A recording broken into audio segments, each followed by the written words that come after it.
آدمی پیسے سے زیادہ عزت کا طلبگار ہوتا ہے. عزت نفس ہر ایک کو محبوب. ایک آپ کو اپنے گھر کا واقعہ سنا. جب یہ ٹریکٹر کا دور نہیں تھا، 59 میں ہمارے والد صاحب سب سے پہلے ٹریکٹر لے کر آئے تھے اس پورے ہمارے علاقے میں. اس سے پہلے بیل ہوتے تھے. عزت نفس پہ یاد آتی کہ عزت نفس مال سے بھی زیادہ محبوب ہوتی. ایک ہمارے بیل نے چارہ کھانا چھوڑ دیا، ٹھیک ٹھاک بیل.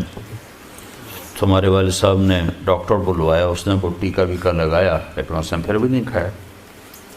تو ایک ہماری برادری کا دیسی حکیم تھا، اس کے پاس اس زمانے میں راستے ہوتے نہیں تھے، تو والد صاحب نے گھوڑے پر نوکر کو بھیجا جو اس کو اٹھا کے لایا.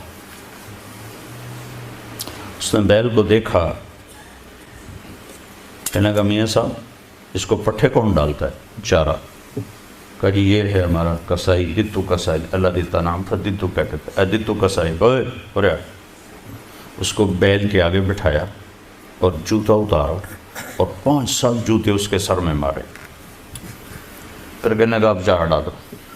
جب چارہ ڈالا تو وہ بیل کھانے لگا. یہ میرے گھر کا واقعہ ہے، کوئی سنایا نہیں. تو میرے والد صاحب حیران ہو کر کہنے لگے ایک ہی ہے. کہا جی میں نے اس کو چیک کر لیا تھا، اس کو کچھ نہیں تھا. یہ آپ کے نوکر نے اس کو کہیں کوئی ڈنڈا سوٹا مارا ہے، تو وہ غصہ کر گیا تھا کہ میں اس سے کیسے بدلہ دوں. تو اس نے غصے میں کھانا چھوڑ دیا کہ میری عزت کو اس نے خراب کیا. اب اس کی آنکھوں کے سامنے 2-4 جوتے میں نے مارے تو وہ خوش ہو گیا. عزت کی طلب کوئی ناجائز نہیں ہے، یہ انسانی ضرورت. مال کی طلب ناجائز نہیں ہے، انسانی ضرورت.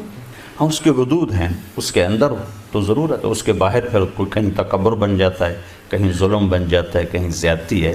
حدود کے اندر تو. ایک حدیث سنا دیتا ہوں، کسی مسلمان کو عزت دینا کتنا ضروری ہے. میرے نبی نے فرمایا 1 روپیہ سود کھانا 36 دفعہ زنا کرنے کے برابر. 1 روپیہ یعنی 1 پاؤنڈ سود کھانا 36 دفعہ زنا کرنے کے برابر تھا. اس کے بعد آپ نے فرمایا اور تمہیں بتاؤں سب سے بڑا سود کیا ہے؟ جب 1 پاؤنڈ کا سود 36 دفعہ زنا کے برابر ہے تو آپ نے فرمایا اب تمہیں بتاؤں